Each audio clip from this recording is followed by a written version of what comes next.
The plane had barely lifted off for Florida when, in clear skies and calm air, it suddenly dropped out of the sky.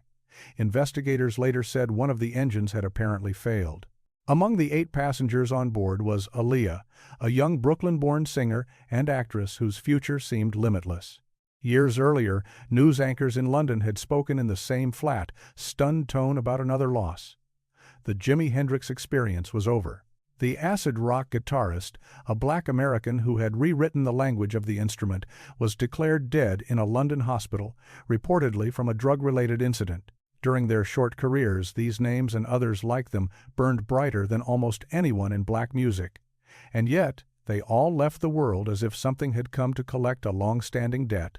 A guitarist discovered poisoned on a dusty Mississippi back road.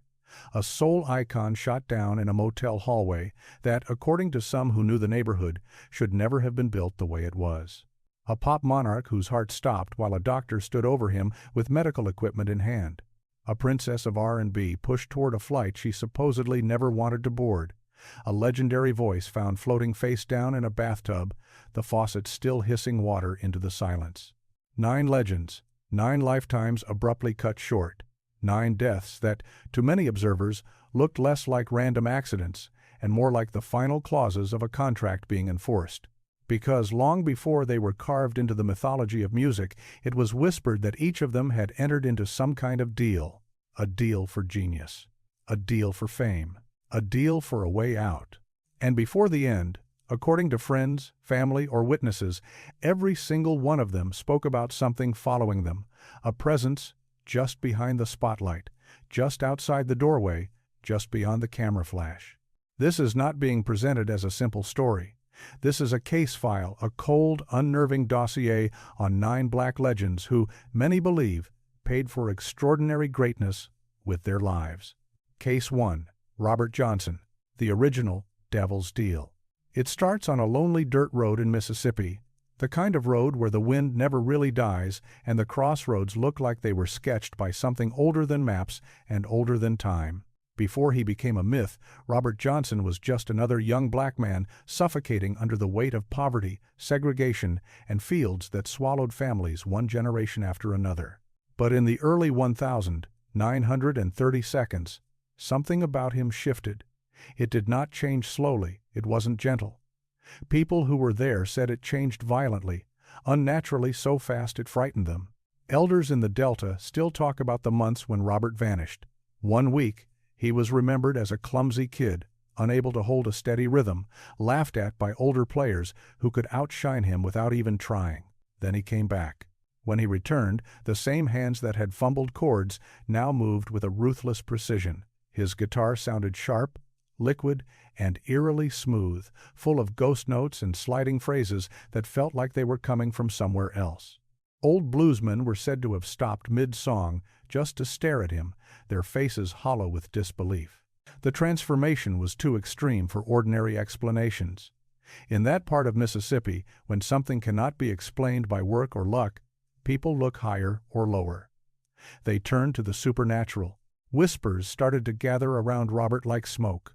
It was said that he went to the crossroads at midnight, carrying his guitar the way a man carries an offering, and there he traded his soul for the gift that would make him eternal in music history. The legend spread because, to the people watching, nothing else seemed to fit. Older musicians swore no human could improve that much that quickly. "Not with human hands," one of them reportedly said. Women claimed his playing made the hair on their arms stand up. Bartenders told stories about how, when Robert played, the whole room seemed to drop a few degrees, as if someone or something had slipped in behind him and taken a seat in the corner. Then came 1,938 inches, Greenwood, Mississippi. August heat pressed down on the town like a wet cloth. The air was thick, hard to breathe, sticking to skin and shirts and the back of the neck. Robert was booked to perform at a rural juke joint, a cramped wooden room, sticky floors, and whiskey bottles lined like soldiers behind a dusty counter. People who were there said he had been uneasy all night. He kept glancing over his shoulder, shifting from foot to foot, as though he expected a hand to reach out of the darkness and pull him backward. During his second set, a man approached and handed him a fresh bottle of whiskey. Robert accepted it without hesitation. No one remembers him questioning it. No one remembers him hesitating. Minutes later, he doubled over. Witnesses have said that what followed did not look like ordinary poisoning. It looked like terror. Robert shrieked, clawing at the floorboards, begging someone to get it off him, though no one could see what it was. 3 different witnesses, interviewed years apart, recounted the same chilling detail. Robert Johnson cried out that something was dragging him down by his legs. They said he screamed like a man wrestling invisible hands pulling him toward the ground. For 3 days, he lingered in agony. Fever burned through him. He hallucinated. He begged, cursed, and prayed until his voice broke and finally went silent. No doctor examined him. No officer came to file a report. When the suffering ended and Robert Johnson finally died, there was no official death certificate. No family member stepped forward to claim his body. He was buried somewhere outside Greenwood, but no one can say with certainty where his bones lie. To this day, 3 separate grave sites in Mississippi claim to be the final resting place of Robert Johnson, as if, even in death, he refuses to stay in just one place. And the strangest detail, at least to those who believe in patterns and curses, is that the story did not stop with his burial. Over the decades that followed, musicians who played, covered, or heavily drew from Robert Johnson's songs, from famous guitarists to lesser-known blues artists, were said to have run into uncanny misfortune. According to fans and some biographers, there were freak accidents, early deaths, and spirals into addiction that looked to the superstitious like echoes of the same old bargain. Many listeners shrugged and called it coincidence. But in the Delta, where the legend was born, people used another phrase. They called it the devil collecting interest. Whatever Robert Johnson did or did not do that night at the crossroads, whether it was real, imagined, or just a story built over time, one thing feels certain to those who still tell his tale. Whatever he carried away from that lonely intersection did not stay buried with him. Case 2. Jimi Hendrix. The contract he tried to escape. It is almost impossible to examine the life of Jimi Hendrix without noticing the constant shadow that seemed to move with him through every beam of stage light, down every hotel corridor, and into every cramped backstage room. By 1968, when his fame had exploded beyond anything a Black American guitarist had ever experienced, people in his inner circle said something inside Jimi had shifted. He didn't laugh as hard. He didn't relax as easily. Before walking into a room, he would pause and scan it, as if checking for something only he could sense. More than one friend later claimed that Jimi confided a disturbing feeling, that he was owned. The first clear warning signs began in late 1968, inside a dim New York rehearsal studio, thick with cigarette smoke and the smell of stale amplifiers. Jimi showed up an hour late, drenched in sweat, despite the winter cold outside. He sat on an amp, staring at the floor, talking in a low voice about his contract with Track Records. According to bandmates, he insisted the agreement wasn't just about music and money, it felt like something else. Those close to him remembered a sentence he repeated more than once. If he ever tried to break free, they'll come for me.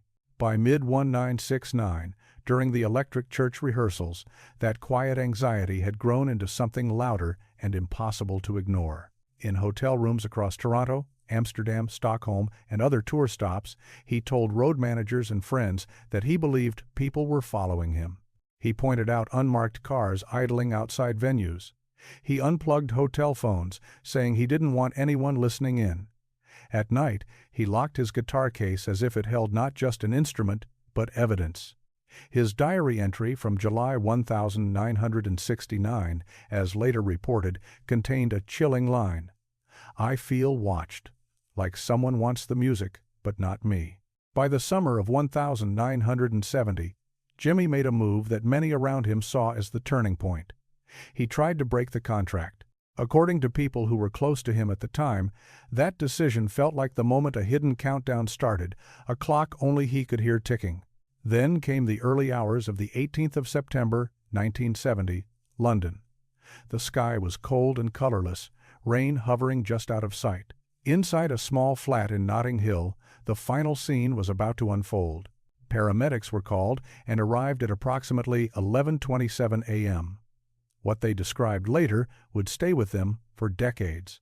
Jimi Hendrix lay flat on his back, fully clothed. his body and face covered in red wine. This was not a minor spill or a careless accident.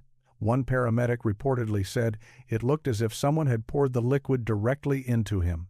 The official narrative spoke of an overdose, but the autopsy, according to various accounts, did not show a lethal amount of drugs in his system. Instead, it found severe fluid congestion in the lungs consistent with someone who had inhaled or swallowed large quantities of liquid. It was as if the wine had drowned him from the inside. There were no clear signs that he had tried to sit up or fight. No defensive wounds on his hands, no overturned furniture. Just a man lying still, soaked, surrounded by questions. Among his belongings, the last pages of a notebook recovered from the flat were said to contain a single sentence written again and again: "I'm trying to be free." Underneath, scribbled so hard the paper nearly tore, were 4 more words: "They won't let me go." Some readers saw those words as an artist's metaphor, a poetic way of describing pressure and burnout. Others viewed them as something far darker, the final lines of a contract that could only end one way. In the mythology that grew after his death, Hendrix became, in many people's eyes, the second great black musician after Robert Johnson, to be claimed by a deal he no longer wanted. Was it truly a supernatural bargain? Was it a brutal collision of fame, addiction, and exploitation? Or was it a system that treats black genius like property and punishes any attempt to break the chain? Whatever the answer, one fact remains. Jimmy spent his final years talking about ownership, control, and the feeling of being watched.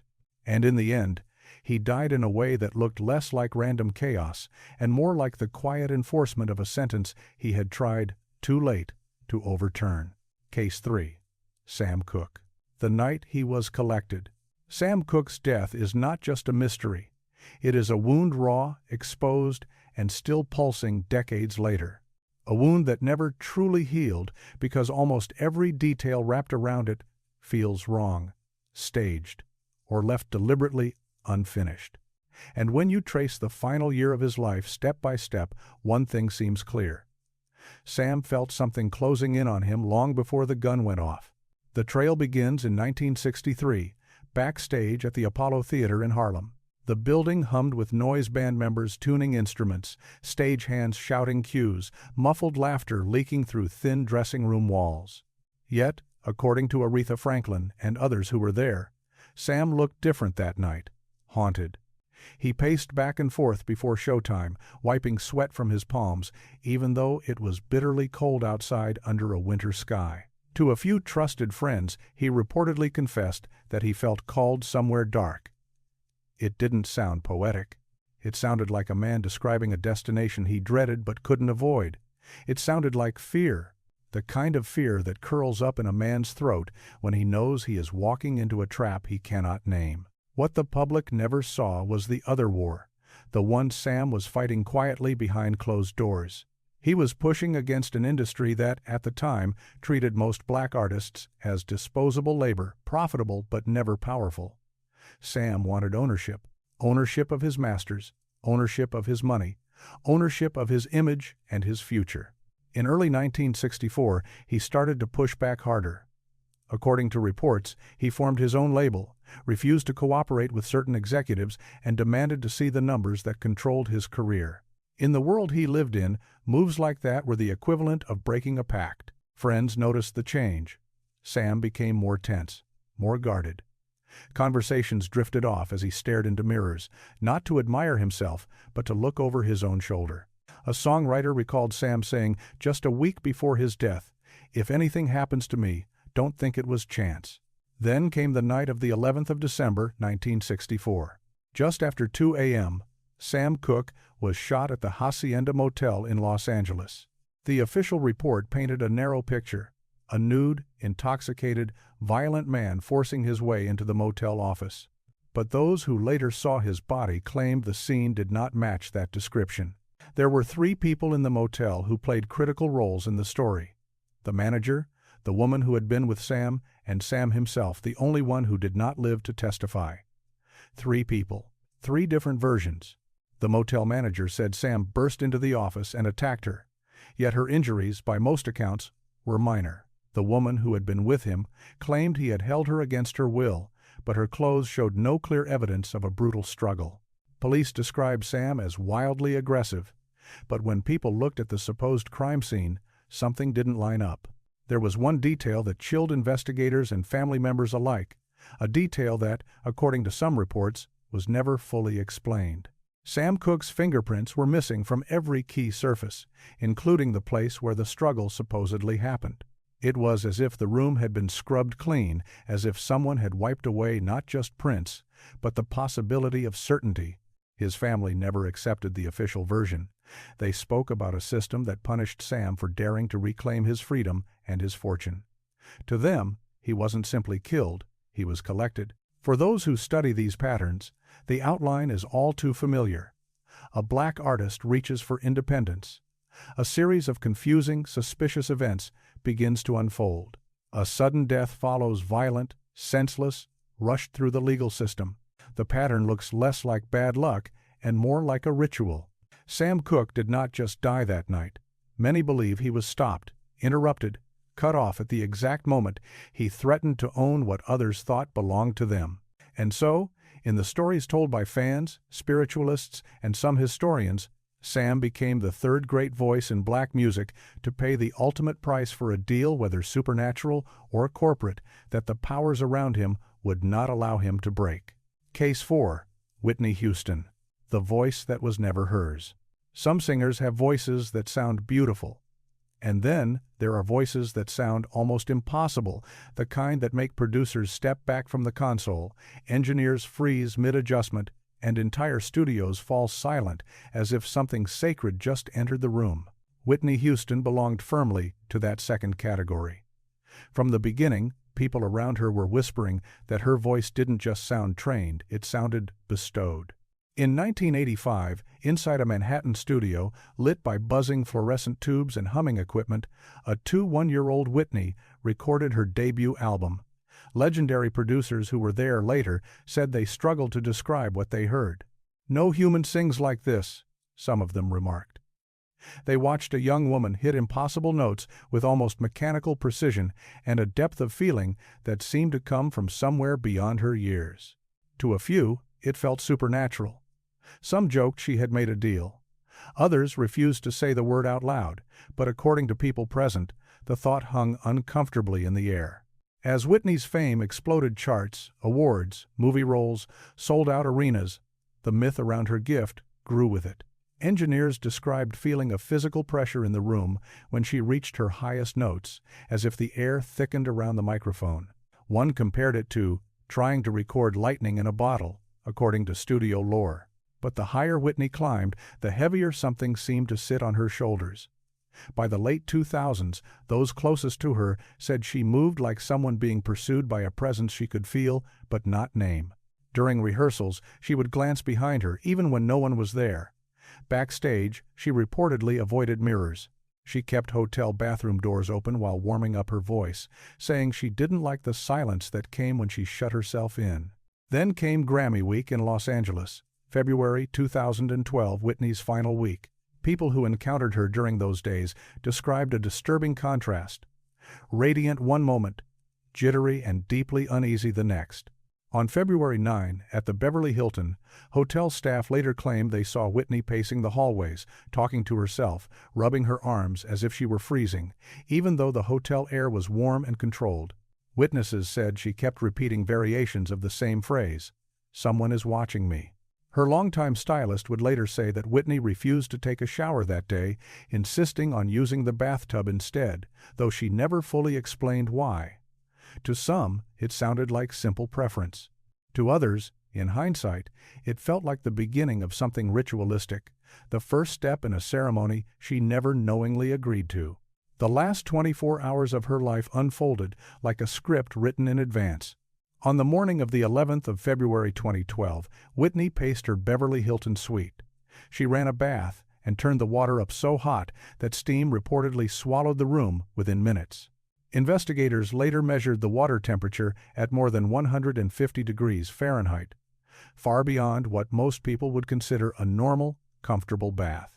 To those familiar with certain occult purification rites, This image, according to online discussions and spiritual commentators, looked disturbingly familiar. Water as cleansing, heat as transformation, the body prepared for some sort of symbolic release.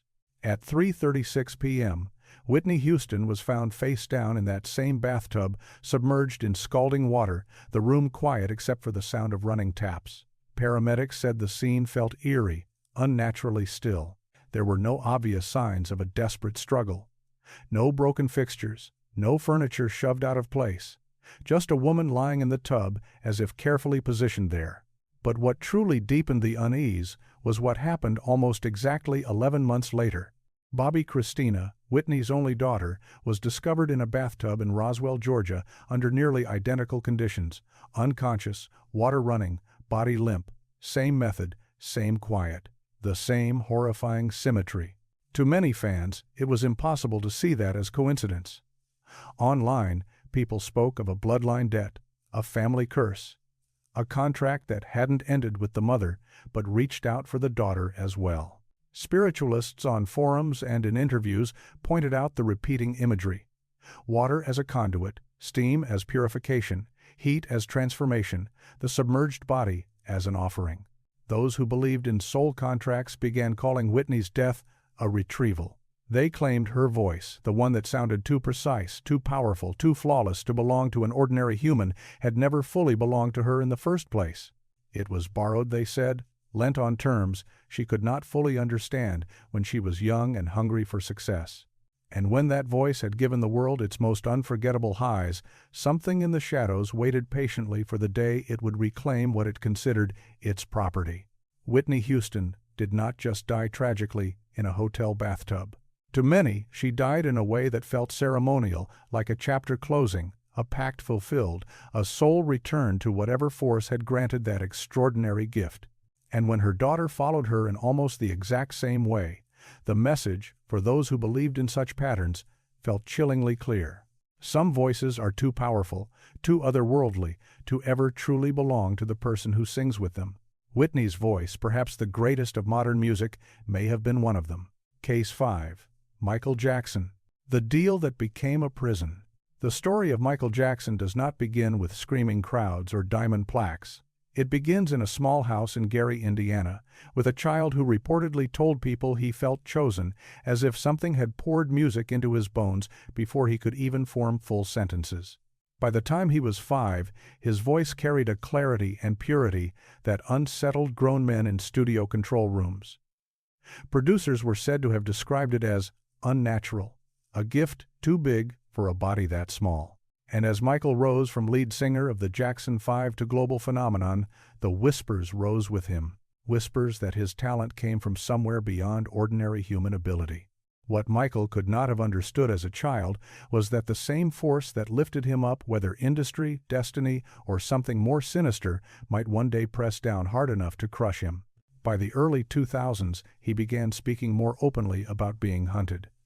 In 2002, backstage in New York, he reportedly told close associates that they wanted to own him forever, body and soul. He felt trapped, he said, in contracts signed decades earlier, agreements that seemed to grow darker and more complicated over time. When Michael talked about them, he wasn't referring to fans or tabloids. He was talking about corporations, the entities that controlled his catalog, Sony, ATV, and the publishing empires that earned staggering sums from his music. People who were with him in those years said Michael never felt truly alone. He felt watched. In London in 2005, after his highly publicized trial, he was believed to have checked hotel closets before going to sleep, as if expecting someone or something to be hiding there. In Las Vegas in 2007, he unplugged hotel phones, saying conversations were being recorded. And in the final year of his life, he told more than one confidant, according to their later accounts, "They want my soul. They want me gone." Everything escalated when Michael decided to push back. In 2008, he began taking steps to reclaim parts of his catalog, preparing, according to insiders, to challenge the very machine that had profited from him since he was a child. Some industry observers later claimed this was the moment he effectively signed his own death warrant, because no black artist with that level of power had ever tried to take so much back from the system that owned their work. And then came the 25th of June, 2009. Michael Jackson was pronounced dead in a rented Holmby Hills mansion in Los Angeles, under circumstances that many people felt were too neat, too controlled, too convenient for the powerful interests that stood to gain from his absence. The doctor who administered the fatal dose of medication became, in the public narrative, a single fall guy, the lone figure held responsible. But everything orbiting the scene raised questions. A massive concert residency, projected by some estimates to be worth close to $1 billion, was already in motion. Catalog negotiations shifted almost immediately. Ownership stakes moved, and the man at the center of it all, the man whose face, voice, and catalog were worth more than almost any other artist alive, was suddenly gone. The autopsy listed cardiac arrest. That was the official ending. But for many fans, researchers, and conspiracy theorists, it felt like the conclusion of something older and darker, a long-standing debt being collected, a contract closing, a soul reclaimed by forces that had claimed him years before. Michael Jackson did not just die a tragic, lonely death in a Los Angeles mansion. To those who see the pattern, he died like a man whose deal had finally run out. Case 6. Lisa, Left Eye Lopes. The shadow that followed. Lisa, Left Eye Lopes, moved through the world with light in her voice and something far darker circling just outside her reach.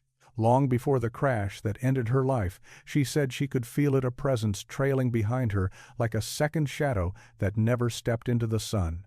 In 2001, according to those close to her, Lisa spent long stretches of time hunched over cramped notebooks.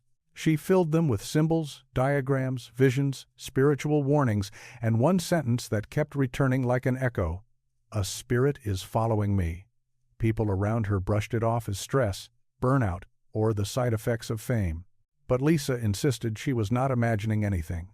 She believed someone or something had marked her. The months before her death were crowded with signs she felt she could no longer ignore. While filming a documentary in Honduras, she turned the camera on herself during long drives through the jungle. The footage shows her seated in the car, trees blurring past the windows, as she speaks in a calm, almost steady voice about feeling pursued by forces she could not name.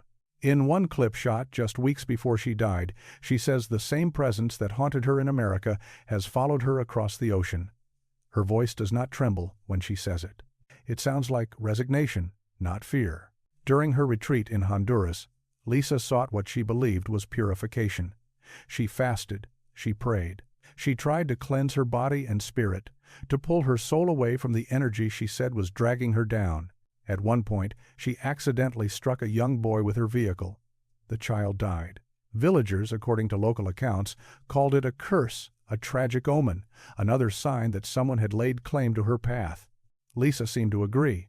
In her writings, she described the accident as death brushing past her and missing its intended target.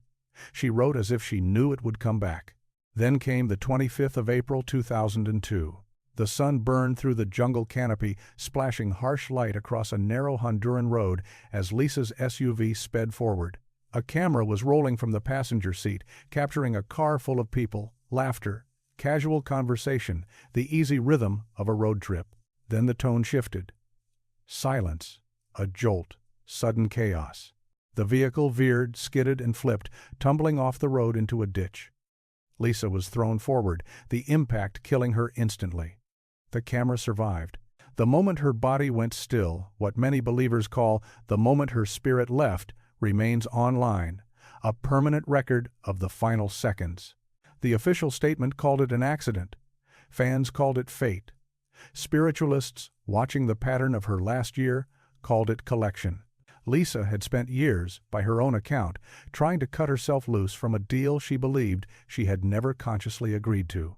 Her journals, as later described by those who saw them, were filled with references to debts, karmic forces, and an invisible pressure pushing on her life from all sides. In her final days, she reportedly told friends she felt closer to freedom than she had ever been. But freedom, in the stories told about her, always comes with a cost. Lisa's death did not feel random to the people who believed in that cost. It looked like the closing chapter of a contract she had sensed since childhood, a story written long before she knew how to read it. To this day, many fans insist Lisa was the only one who truly saw the shadow for what it was, because, in their eyes, she was the one it had been following all along. Case 7. Aaliyah. The contract signed in silence. The tragedy of Aaliyah has always felt different from the others. Not chaotic, not wild, not random. It felt precise, measured, almost ritualistic, as if every step leading to that final flight had been placed on a track she could not step off. In the months before she died, those closest to her said, Aaliyah woke up from recurring nightmares. According to friends and family, she spoke about seeing a dark figure standing at the foot of her bed, not moving, not speaking, just watching. Her loved ones reportedly blamed anxiety, the pressure of fame, the schedule, the cameras. But Aaliyah insisted the presence felt real, not like a dream, but like a visitor who refused to leave. By 2001, her career had reached a level most artists only fantasize about. Hollywood wanted her on screen, fashion houses wanted her on their runways, the music world wanted her everywhere at once. But hidden under the glossy surface of success was a quieter, more disturbing story. There were the deals made in back rooms, papers signed when she was too young to understand all the consequences. Powerful men who, according to industry whispers, treated her less like a human being and more like a valuable asset property to be moved, used, and controlled. Rumors began to circulate that Aaliyah was planning to cut ties with key figures around her. It was said she wanted to reclaim her life, shift her team, and walk away from certain people who had stood too close to her career for too long. And those kinds of decisions, in an industry built on control, can echo in very dangerous rooms. On the 25th of August 2001, Aaliyah stood on a runway in the Bahamas after a long day of shooting her final music video. She was exhausted. The sun had burned down on set for hours. The crew was drained. According to multiple accounts, Aaliyah did not want to board the plane. The pilot, it was later reported, wasn't properly certified for that kind of overloaded flight. The aircraft itself was carrying more weight than it was rated for equipment, luggage, bodies, expectations. A mechanic claimed that Aaliyah asked to wait until the next morning, that she wanted to rest and fly under safer conditions. But someone insisted she get on board anyway. Schedules had to be kept. Money was ticking. Pressure whispered louder than intuition. Minutes after takeoff, the plane dropped from the sky and crashed just beyond the runway. Aaliyah died on impact. The official reports spoke of mechanical failure and overloading, a tragic combination of bad decisions and bad luck. Locals who saw the wreckage, however, spoke in a different tone. Some said it felt like sabotage. Others said it looked like a retrieval, like someone had finally come to collect what they believed was owed. Everything around that flight felt wrong to people who studied it. The rushed departure, the overloaded manifest, the last-minute push to move when she reportedly wanted to stay. It was as if Aaliyah was being hurried toward a moment she herself was trying to avoid. Those who believe in spiritual contracts say Aaliyah's life was taken at the exact moment her influence reached its most dangerous point, the moment when she was too powerful, too beloved, and perhaps too independent to be completely controlled. A deal completed. A soul taken back. To many, Aaliyah was not just a victim of an aviation disaster. She was something rarer, a star whose light was too clean, too bright, and ultimately too dangerous for the people who believed they owned her. Her story leaves behind more than grief. It leaves a question. Did a system built on power and silence sign her fate long before she stepped onto that runway? If you know someone whose life or personality mirrors this story, share their name in the